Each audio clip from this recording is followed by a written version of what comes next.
to Christian Demmelbauer. And Christian Demmelbauer is a PhD candidate in the Department of Legal Philosophy at the University of Vienna. His main research focus is on conceptions of community and identity in illiberal political and constitutional theories. And his doctoral thesis, which will soon be finished, is called, was a working title, Community and Identity in Illiberal Legal and Political Thought. And it explores post-liberal and new right legal and political thought. Last year, he was joint author with Lisa Chi of an article entitled Emphatically One's Own, Autonomy, Identity and Self-Respect. And Christian Demmelbauer's paper today is called Patrick Deneen's Concept of Freedom, an Egalitarian Liberal Critique. So over to you, Christian. Yeah, well, thank you so much for, first off, for having me here and for this opportunity to present my paper. And thank you also for the very kind introduction and Aaron for organizing all this. I'll just briefly share my screen and then, oh no, it tells me I have to. Right.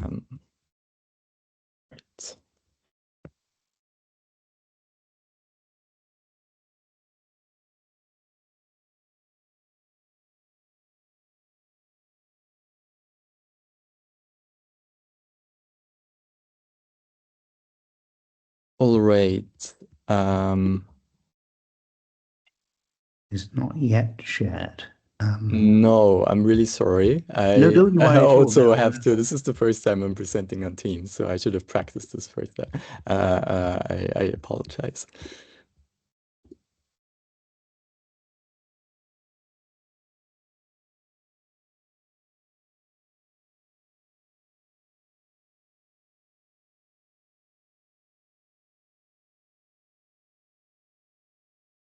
Oh no, it seems that I might have to leave the call for just a bit because I needed to change my system settings and to get back in. Would that be okay? Otherwise, I can deliver the Sure, talk. that's fine. Yes, no, it's Okay. fine. No, I'm really sorry for having everybody wait. No, don't you worry at all. Thank you so much.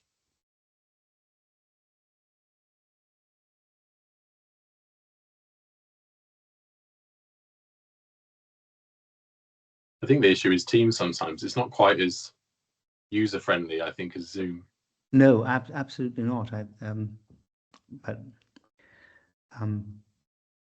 know institutions are very, very fond of Teams, and they say it's more secure.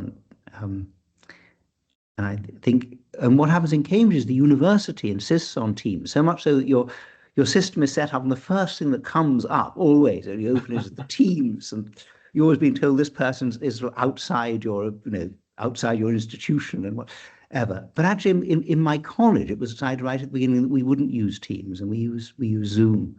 Yeah. Which people are happier with.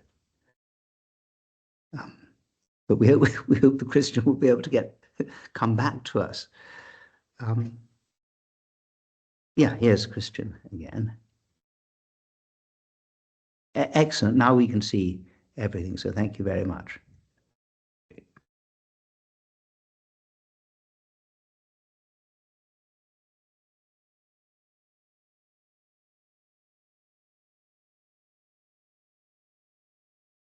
All right. Okay, so everybody can hear me now. Yes. Okay. Wonderful. I'm really sorry for holding everybody up. And I'll just start and try to be even briefer so we have some time for discussion. So the project of the paper is basically what the title says it is. So I'm going to try to offer a liberal critique of Deneen's concept of freedom.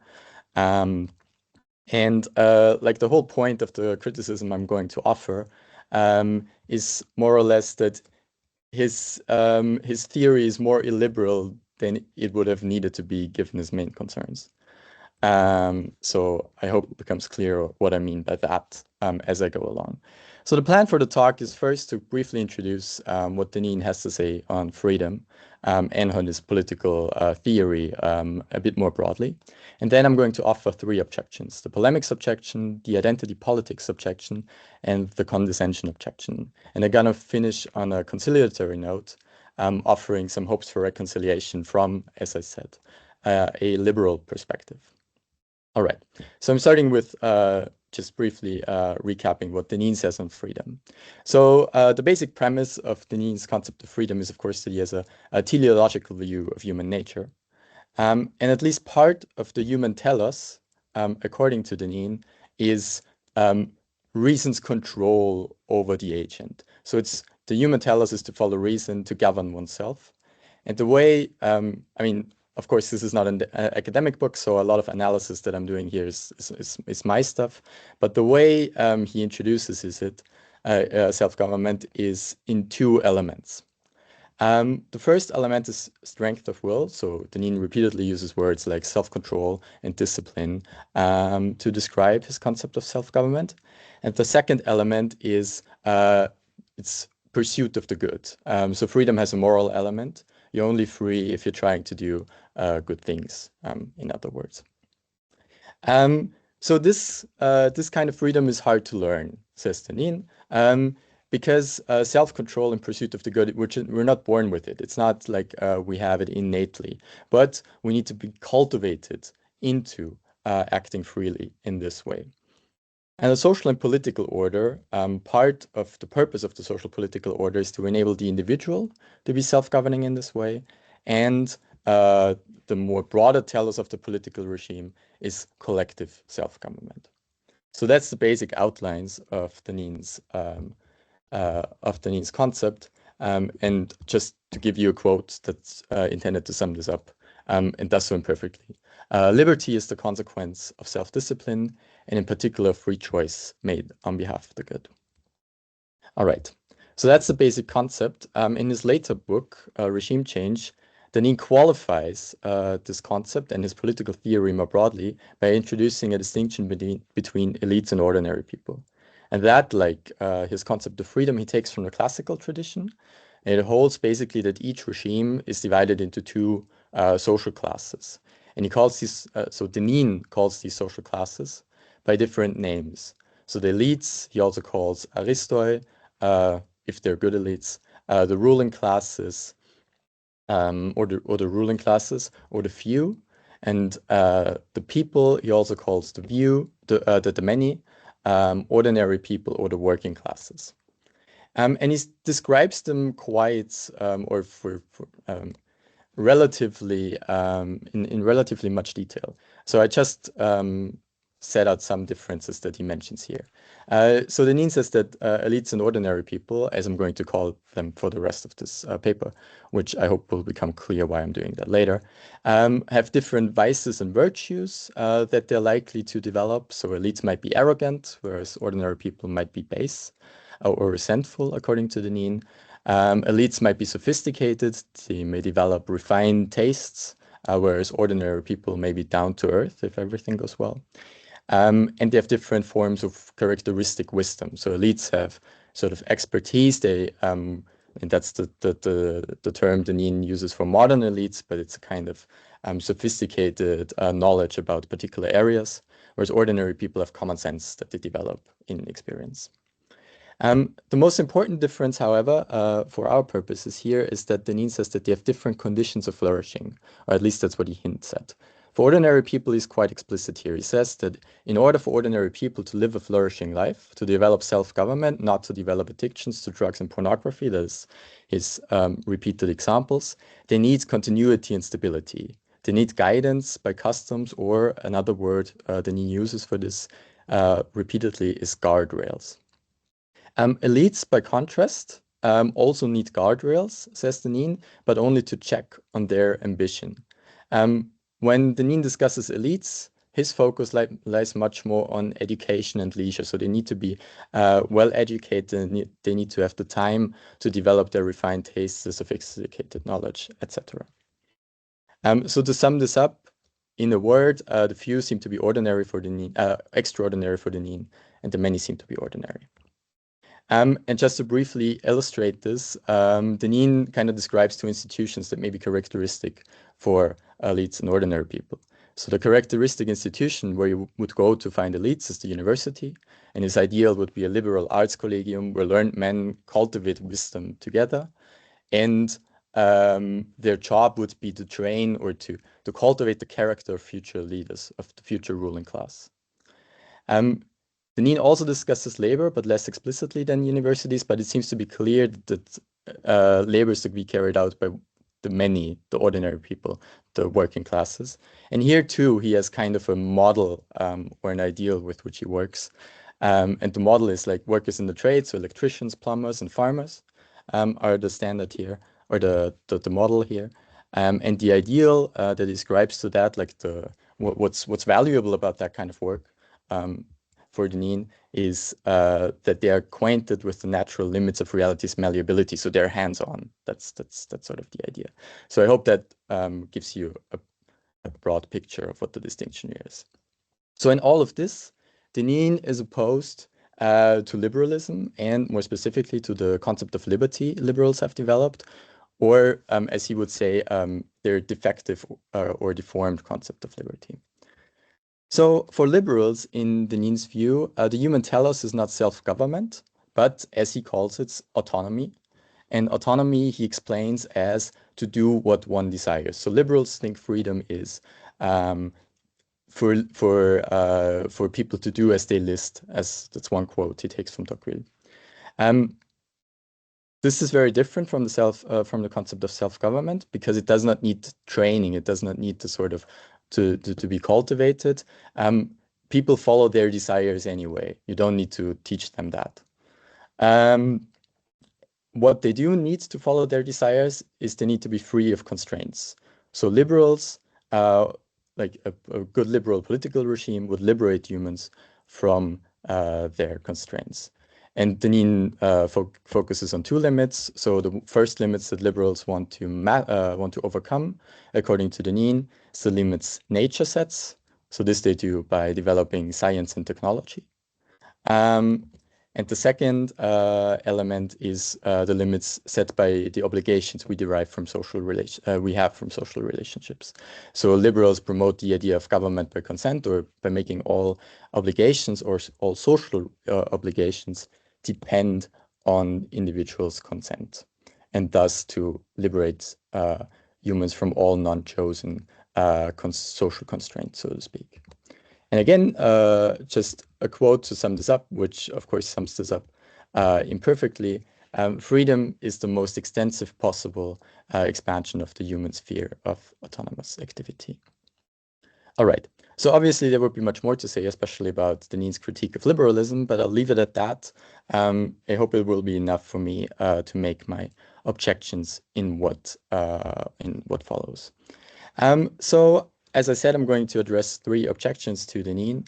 The first objection I'm going to address to him is the polemics objection.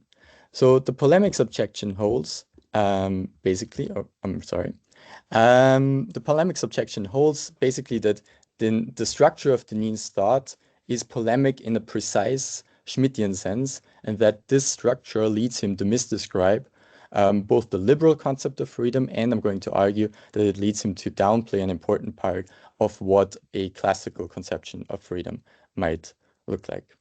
Okay, so to make this objection, I need to introduce what I mean by polemical concepts, and here I turn to Carl Schmitt, who has already been mentioned today, and more precisely to Schmitt's concept of the political. So the political, according to Schmitt, is a sphere of human action in which there's potentially violent conflict between friends and enemies. That's the criterion of the political. So there's different groups of, so you're in a political community with your friends, and then there's an enemy, or the other group might be your enemy because he's possibly the negation of one's own kind of existence. In other words, attachments and convictions in politics, according to Schmitt, get so serious that people are willing to kill and die for them. So politics is a sphere where human groups interact with one another, and there's always the potential for violent struggle. In laying out this concept of the political, Schmidt introduces also a concept that's going to be important for us here as political, or as he also calls them, polemical concepts. These concepts are polemical in the precise sense in that they refer to a polemos, to a kind of struggle, to a potential struggle at least, between friends and enemies. So their purpose is to identify and negate the enemy. So political concepts are concepts friends might use to see whom they would have to fight against, to kind of designate the enemy and kind of clarify who they are. Schmidt gives several examples. I'm going to give one, or I'm making it a bit less complicated. So he points to one definition of democracy as a Nicht-Privilegienstaat in German, which for purposes of simplicity, I here simply translate as non-aristocracy. So if you define democracy in a way that's the perfect, or that's pretty much the negation of aristocracy, then you see that the aristocrats are going to be the enemy of the Democrats. So that the aristocrats for Democrats are the ones that you might have to fight against. All right. Okay, so what I'm going to argue is that the way Deneen's concepts of classical and liberal freedom work are polemical in this precise Schmittian sense. To see this return to the concepts of autonomy and self-government that Deneen lays out. So autonomy, liberal autonomy, the point is satisfaction of desires. That basically it's license to satisfy your appetites, and people need to be liberated from their constraints. If you put this next to classical self-government, you see that each of these elements is precisely the opposite. So instead of satisfaction of desires, you have pursuit of the good. Instead of license, you have discipline. You have not just you do you basically, but you have self-control. Instead of liberation, you have education. So not giving away of constraints, but educating people into self-government. And you see how this might serve perfect polemical purposes, because the classical guys might identify the liberal guys as their own negation. So the enemy in this precise Schmittian sense. And you can find quotes in Deneen where he says stuff like that. For instance, when he says that the classical tradition is liberalism's true and natural opponent. So I think this kind of structure is sort of objectionable in itself, because it conduces to polarization in political debates. It leads you not to take your opponent in such debates, or the other side, seriously, not to treat them charitably, but to treat them as the enemy. And it conduces to instability and hostility among citizens. But perhaps the more important point, I think, is that this structure leads Deneen to misread both the liberal tradition and to paint an unconvincing picture of classical freedom. So misreading the liberal tradition, this has been pointed out by liberal commentators on Deneen's work quite often. But I'll just briefly rehash it here as well. So both elements that Deneen deems to be characteristic of classical freedom, so reason's control over the appetites and this orientation toward the good, have been embraced by thinkers in the liberal tradition.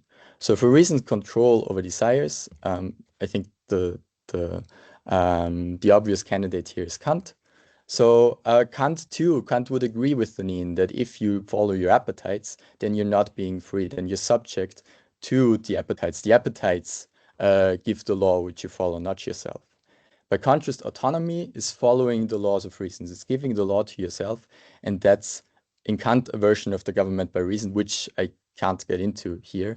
But the point, in any case, this too demands a kind of discipline. It's not just desires, it's liberty to have desire satisfactions. Or as prominent Kantian Christine Korsgaard summarized it, it's one Kantian imperative is pull yourself together. So this is already, the second element in Deneen's definition of classical freedom is orientation toward the good. Here too, liberals have embraced this. I'm just giving the example of Joseph Ratzinger, who writes, autonomy is valuable only if exercised in pursuit of the good. and he embraces a kind of value pluralism that I believe Deneen would reject. But in any case, the point here is not to say that liberals don't disagree with conservatives or with the classical tradition on the concept of freedom. It's that Deneen, the way Deneen construes these concepts leads him to misread the liberal tradition and to attribute to it elements that are not held by its most central proponents. Perhaps more importantly, I will argue that Deneen's polemics lead him to develop a concept of freedom in the classical tradition that is, in a sense, incomplete. So by it being incomplete, I mean that it offers a not dense enough account of the good. So remember, for Deneen, liberty is self-control in pursuit of the good. So an important conceptual element of this is obviously the good. So in order for us to know what liberty means, we need to have a conception of the good. And this seems to me to be underdeveloped in Deneen's work. If you contrast this with John Finnis, who develops a collection of or a theory of basic values. Here's just a list. I'm sorry for giving a list. Life, knowledge, play, aesthetic experience, friendship, practical reasonableness, and religion. So this is a very thick account of what might be of value, and then Finnis develops it further, and I'm not going to get into this. For Deneen, Deneen's concept of the good is comparatively very underdeveloped. So he calls for the respect for limits several times, but then again, this is a polemic against liberalism, which, according to him, is out to deny limits. And then mostly there are a lot of abstract references to family, good work, community. Perhaps community, we might be able to discuss this later. But all of these elements seem to be trumped by the repeated insistence on discipline and self-control. And so I worry, in his polemic against this liberal concept that he lays out, Deneen kind of misses the importance of developing an account of the good and makes what I call a sort of fetishism of discipline. So it pushes him into reducing all human goods to discipline. Doesn't mean that I think that Deneen does not have an account of the good, but when you read his work, it all kind of gets subsumed by the importance of discipline, which I think would be a problem. Okay, so that is the first objection. Now I'm going to move on to the second objection, which is the identity politics objection. So the point here is quite obvious. I think that Deneen, I'm going to argue that that the way Deneen distinguishes between ordinary people and elites is itself a form of identity politics. So to make this objection, I briefly introduce Deneen in the way he talks about ordinary people as a sort of populist. He poses as a defender of ordinary people's interests. And there's a few ways in which he does that. He says that meritocratic liberal elites look down on ordinary people. The progressive ones mock them with their woke identity politics. And liberals, both kinds of liberals, destroy the customs necessary for the flourishing of ordinary people in their project of liberating everybody. And in this, Deneen poses as a defender of ordinary people's interests, and he also kind of supports the political movement that he sees ordinary people already embracing in giving a name towards the strategy. So Aristopopulism, we're going to return to this later too. So Deneen basically embraces the populist uprising to reinstall rule based on the classical tradition. So here Deneen is kind of the populist who's on the side of the ordinary people. My worry here is, though I'm sympathetic to some of what Deneen says here, that he's falling for the trap of identity politics that he claims left liberals are perpetrating. So here's Susan Niemann's, one of Susan Niemann's definitions of identity politics in her critique of left identity politics. Identity politics not only contract the multiple components of our identities to one, they essentialize that component over which we have the least control. And it seems to me that this is precisely what Deneen is doing with the working classes or ordinary people. He describes them as a homogeneous group with basically identical political interests and with basically one opponent, which is the elites. And so what he's doing is creating a form of tribalism. That's Niemann's word, where you have on the one side tribe one, the ordinary many, on the other side tribe two, the extraordinary few. And he calls for reconciliation by throwing out the bad liberal elites and replacing them with the good classical ones. But still, in the descriptive level, he's distinguishing here between two homogeneous tribes that face off on the first hand. And I believe that leads him to misdescribe both groups, but especially ordinary people, and do so in three ways. So remember that Deneen said that ordinary people need customs and guidance by guardrails, continuity and stability to flourish. Now, not all ordinary people cherish cherish customs, or at least not in the way that Deneen supposes. So the majority of people, so the many, are in fact for same-sex marriage. At least that's the last. I'm taking this from Slate. Relatedly, his framework kind of has difficulty placing placing those who are arguably oppressed by social norms. So he says that Black people in the USA were oppressed for a large part of the history, but then again, his conceptual framework just doesn't really allow them a place. Are they ordinary people? Would they then benefit from customs and stability and the guardrails that guide them? That seems dubitable. And the third way is that Deneen clearly supposes that ordinary people are led by one cultural identity with guardrails that give them stability, whereas the reality in contemporary societies, at least, is that many people have multiple cultural identities and have to negotiate the different customs and the different traditions in which they stand. Okay, so I'm going to leave out the quote in order to get further a bit faster. That's the second objection I'm raising to Deneen. The third objection is the condescension objection. It basically states that the way Deneen distinguishes between elites and ordinary people is condescending to ordinary people.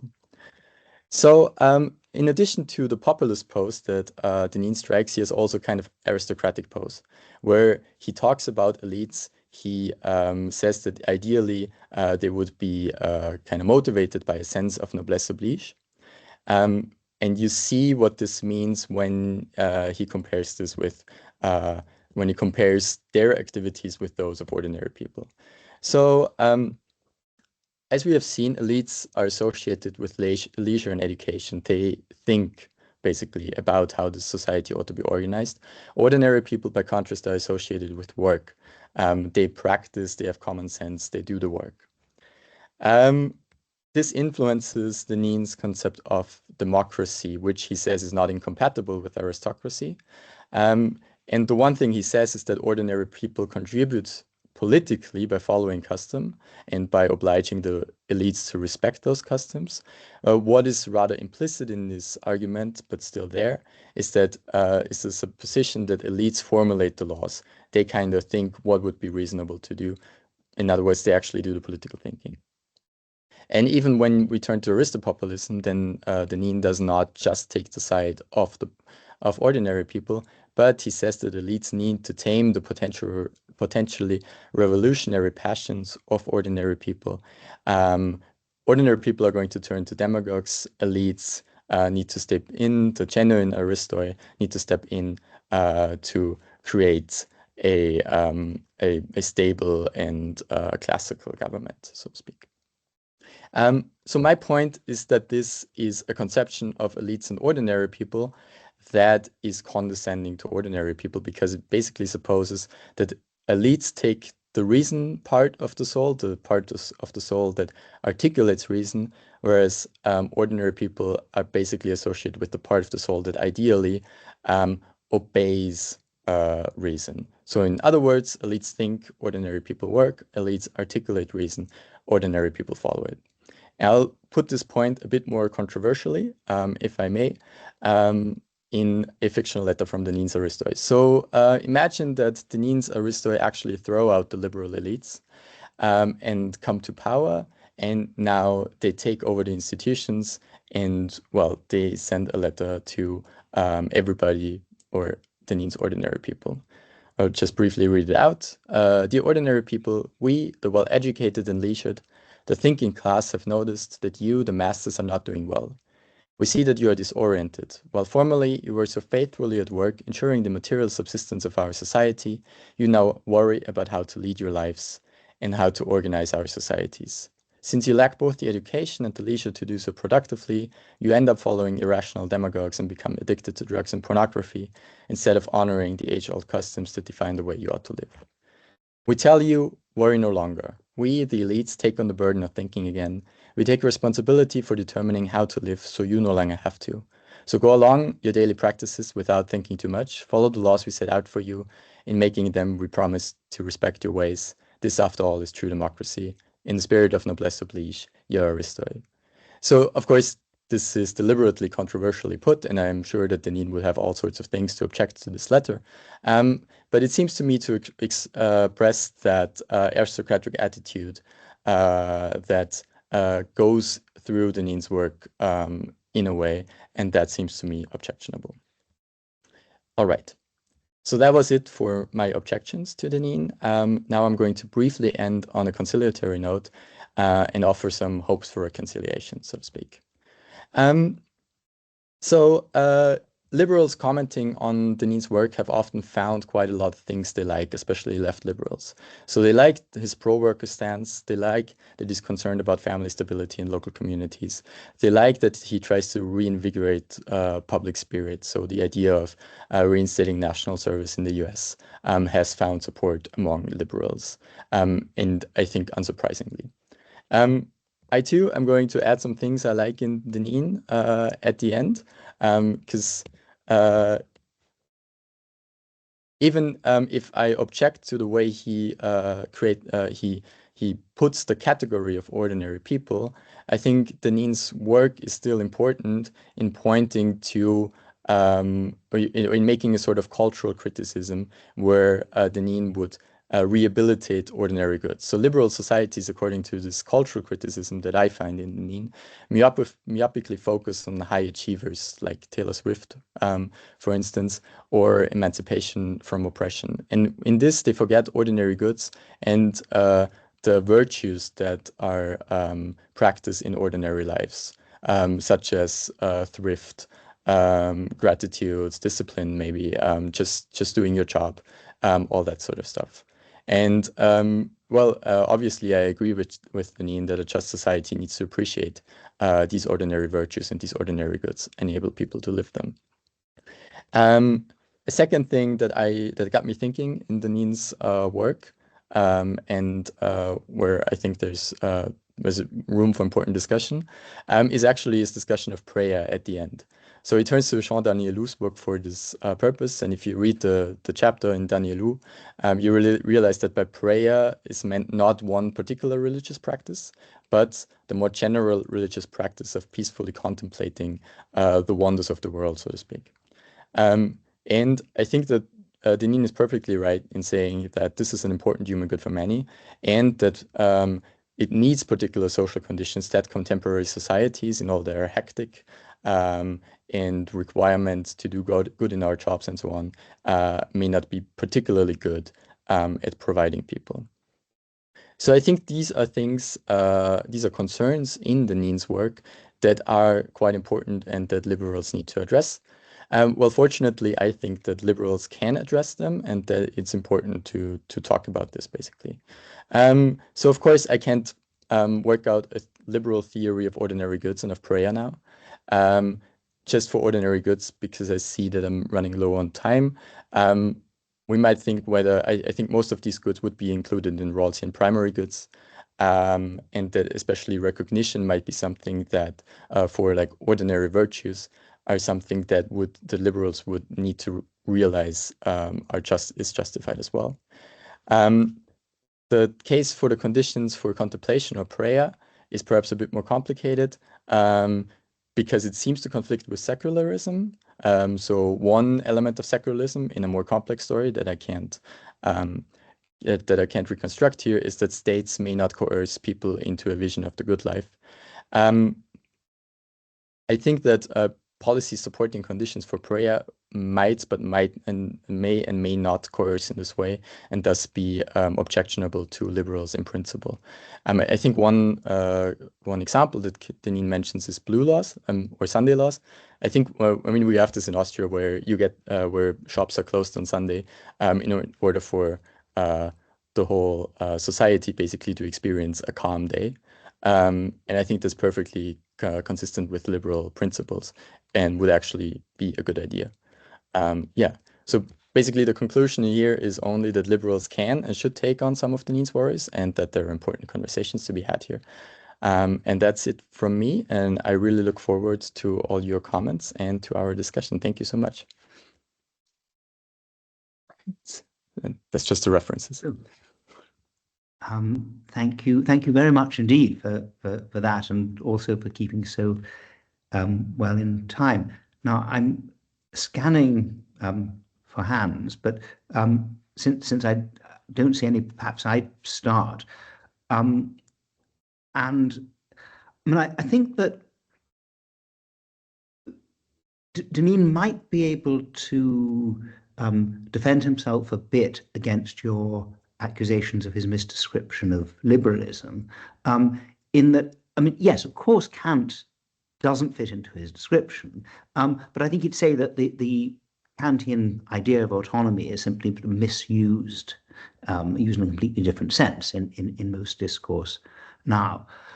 And again, he might say that the idea of a plurality of goods doesn't really capture what he wants to talk about when he's talking about the good. However, I think, to me, just hearing your description, I've read a little Deneen, but I'm certainly not an expert on it. But what struck me was that you said that for Deneen, the pursuit of the good is not something which is innate. That's why we need discipline and have to strive for it. And yet that seems to go right against the classical tradition. So the usual way of thinking about it is that people do indeed pursue the good, but they're not good about knowing, they often get misled. So they don't go after what really is good, but they're always trying to go after what's good. And of course, I mean, if you insist on that, then quite a lot of the opposition which Deneen is trying to make, this radical opposition between himself and the liberals, which you describe as polemical, doesn't disappear, but it's softened considerably. Well, thank you for these two wonderful questions. I'll go right away, in answering them. I think the first one, I think Deneen would make that reply, and I think he's partly right to do so. I think what he's trying to describe as liberalism is, as he says it, a socio-political regime. So it's basically a form of criticizing the principles inherent in our institutions and in our culture. And so he might say that people haven't understood Kant, and it's not like, it didn't really influence that culture. I think liberals have two replies to make, or two responses to make here. The first one is, if that's the road Deneen is going on, then I think Stephen Holmes said this in his Anatomy of Anti-Liberalism, he's belittling the resources liberals have for criticizing contemporary societies. He says, well, why wouldn't we go to look to Kant and criticize these cultural principles that apparently influence our societies before throwing out the liberal tradition completely? And then the second argument that liberals might and have made in response to this is to say that this is too much of ideas first methodology, in the sense that, Deneen just basically tells the story, this idea has influenced the last 500 years. And that's how we got to where we are now. And if this is his project, then it would need to do much more in terms of history, basically, in terms of explaining how that idea would influence our societies, and in terms of arguing that it actually does. Okay, so that's for the first question. For the second question, I thank you for bringing this up. I think you're completely right about this. I think Deneen does not really say anything about it. He says that we need to be educated in order to learn self-control. He doesn't say, he doesn't have a theory of whether following appetites is under the guise of the good. So, I mean, I guess he would have to say this, given that he's relying on the classical tradition and on Aquinas and on Aristotle. He doesn't really say it, and I think this kind of goes well into my discipline argument, where he just kind of refuses to think about the goods that people pursue in any case when they're trying to act, and just says, well, it's either you pursue the good and then you're the classical person, or you just follow your desires and then you're the liberal person. Yeah, so I think that would be precisely one of the things I would have to object to Deneen. But to be fair, it's not that he says something that goes against the classical tradition on this, but that, as I read him, it doesn't say anything. Thank you very much. So Richard Moorlander, you have a question. Yes, if I may. Thank you very much, Christian, for that very illuminating account of Deneen's thinking. My question connects up with a point that Charles Murray has made, perhaps most prominently in the bell curve, his identification of the USA as a society in which a cognitive elite entrenches its power ever more thoroughly. And it seemed to me that you might, a generation on from those sorts of statements, see Deneen as, if you like, a data point that lends support to that point. And what struck me was, when you view Deneen in that light, although he, as it were, plays the music of Aristotle, what's going on here is deeply Platonic, in the sense that we have a cognitive elite, we have a rather underdeveloped account of human flourishing among ordinary people. It pushes in a monist direction, which is fundamentally about being disciplined. And it seems to me that he's not alone in striking down that path. You see the same thing with Adrian Vermeulen. And he presents an interesting case study, because I find astonishing his alliance with Cass Sunstein, who seems to me to be an American century managerial liberal. And in light of all of that, here's my question. How much ground do you think we could sensibly concede to Deneen? I mean, one point where I do agree with him is that people need to be educated in order to live lives that merit description as free and autonomous. And it seems to me that Joseph Raz and Immanuel Kant would be better educators than Patrick Deneen. So I'd welcome your thoughts on that point.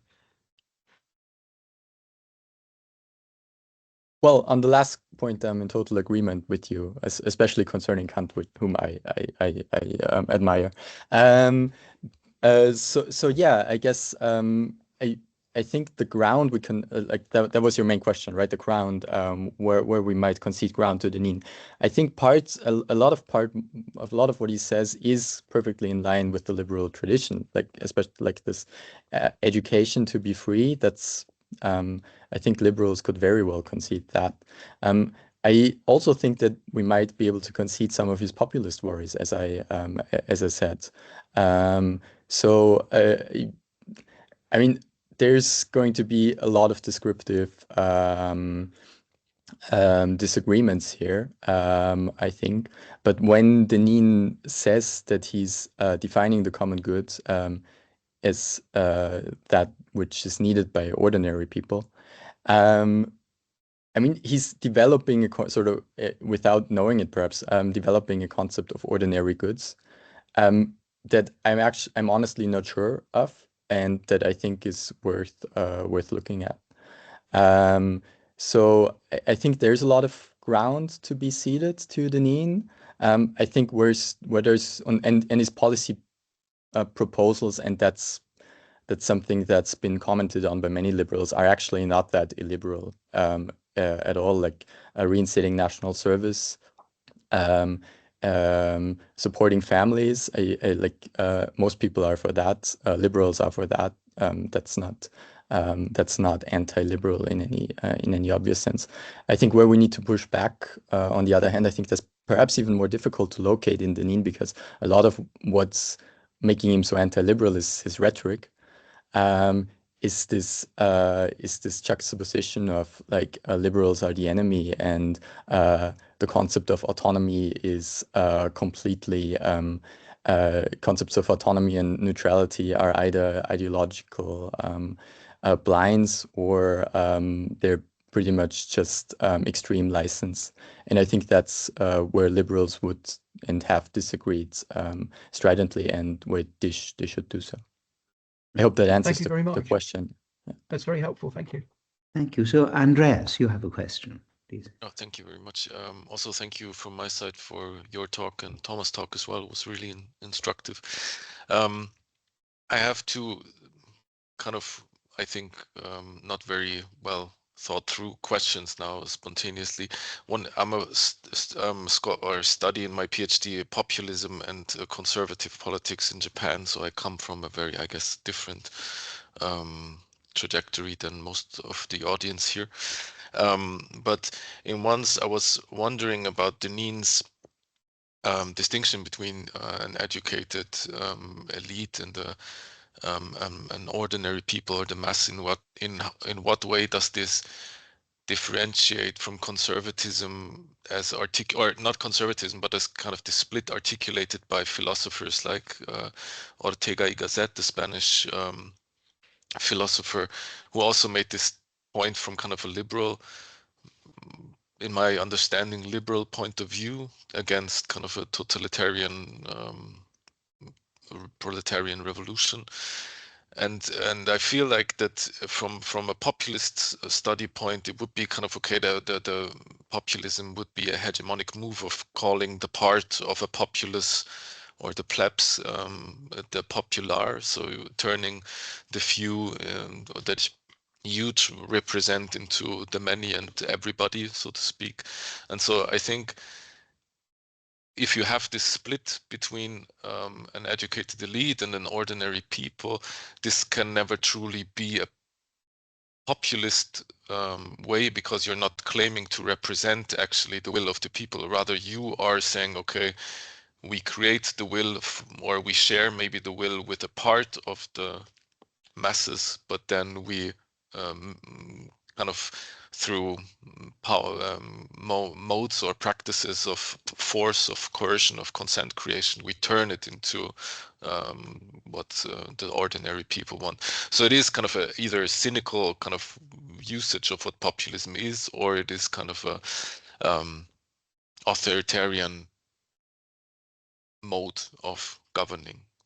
So this is kind of something that came to my mind. So on the one hand, I guess to maybe sum up the question, is there a longer lineage of what Deneen is arguing? And then on the other hand, is it real? Can we really, because you were trying to be in reference to good discourse, I guess, trying to read him positively as well. But is that maybe too nice or too positive and too yeah, I don't know, maybe not critical enough to Deneen? So thank you.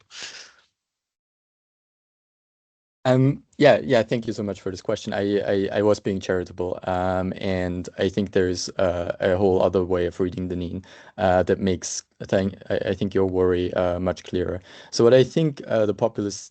So first off, I don't know much about Ortega y Gasset, so I'm really sorry. I don't think I can say anything informed about him.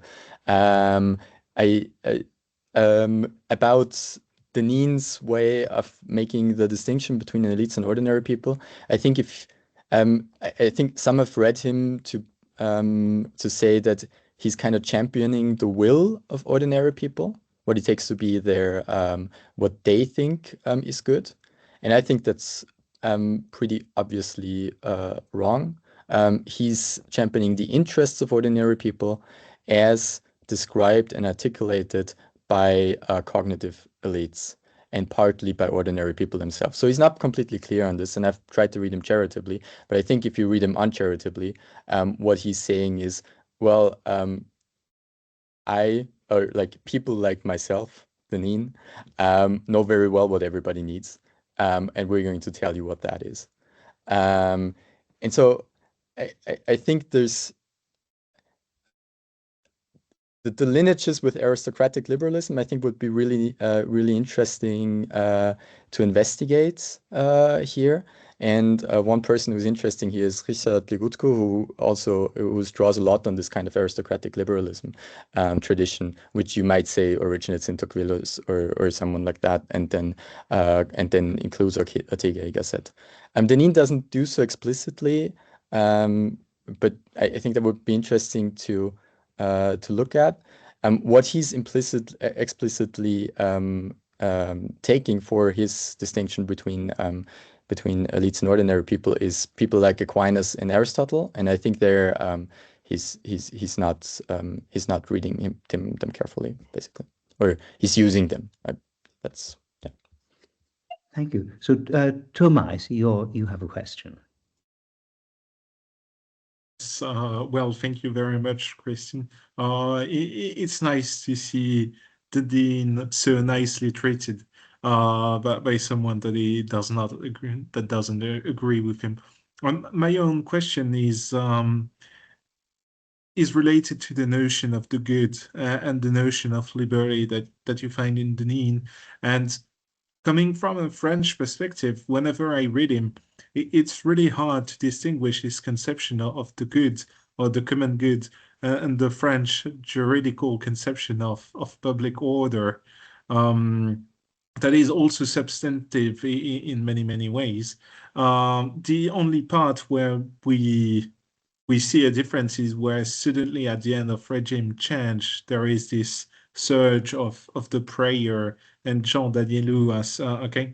And I just wanted to ask, how much do you think is alternating between different conception of the good and different conception of liberty or freedom in his philosophy? And if part of the discussion is just that he's navigating between different concepts.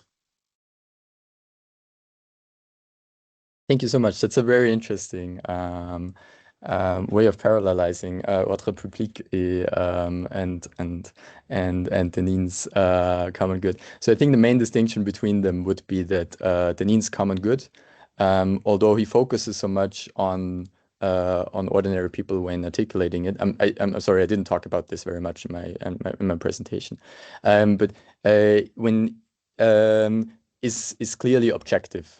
So it's a good that's accessible by reason, we suppose, because Deneen doesn't really say it, but it's there and it's the good for all people, and that's an objective truth. Whereas Ordre Public in the legal sense, in the French legal sense, at least as I understand it, because I'm not a French lawyer, there's something in the European Convention, but it's a concept that refers to the public order of that particular country and is therefore not objective in the same sense as Deneen's common good would be.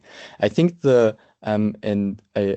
think that the passage on prayer is really interesting because it's both radical and just very it's just very common sense in a way, It's radical in that it strikes the pose of reviving the Christian roots of our civilization, and kind of pointing towards an alternative to the secular state. But then when you look at Danielou and on the concept of prayer that's in there, I don't think it's very anti-secular at all. And I think that's part of the rhetoric that Deneen's using here in just combining very radical suggestions with actually quite non-radical solution proposals. So I don't think that that's where it gets different. I think it gets different in the implicit presupposition that, or different from liberal democracy in the implicit presupposition that the common good is an objective good. That's maybe discernible by reason. Probably, I think that's what he would have to say, but where he doesn't really say much about it. I hope that was that answered the question. Yeah, thanks. Good. Well, thank you very much. I think now, because we're about a minute away from our end time, there's nobody who has their hand up that I can see. We should probably thank you again very, very much for that. And I thank both of you, Christian and Thomas, for these wonderful presentations, and everybody else for their discussion. And I know, I mean, Aaron might want to add something, but I know looking ahead, we have a session planned for early to mid-April, but it's not, date isn't quite fixed. One of the speakers is going to be somebody who was at Cambridge until recently, called Facundo Rodriguez, who's been doing some very interesting work on Kant, which I've read, and there'll be a second person too. And the other thing to say is that we're, some of you might remember the online conference, sort of day or most of a day conference that we had early last summer, and we're hoping to repeat this early, or this summer, probably early-ish in the summer, and we're thinking about the title, and we hope everybody's going to be interested in that. So, is there anything Aaron would like to add? No, only to add that the other speaker will be Edward Skidelsky from Exeter. So we're just going to finalise a date for that, but it will be, yeah, like you say, mid-April. Yes. And then we have a couple of speakers lined up as well for May, but it's not quite finalised yet. So yes, excellent, good. I'm so glad Edward Skidelsky has now agreed. So we have all those things to look forward to. Thank you very much, everybody, and I hope you will have a very good rest of the day, as they say. But this has been a most enjoyable 2 hours for me. So goodbye to everybody. Thank you. Goodbye. Bye. Thank you very much.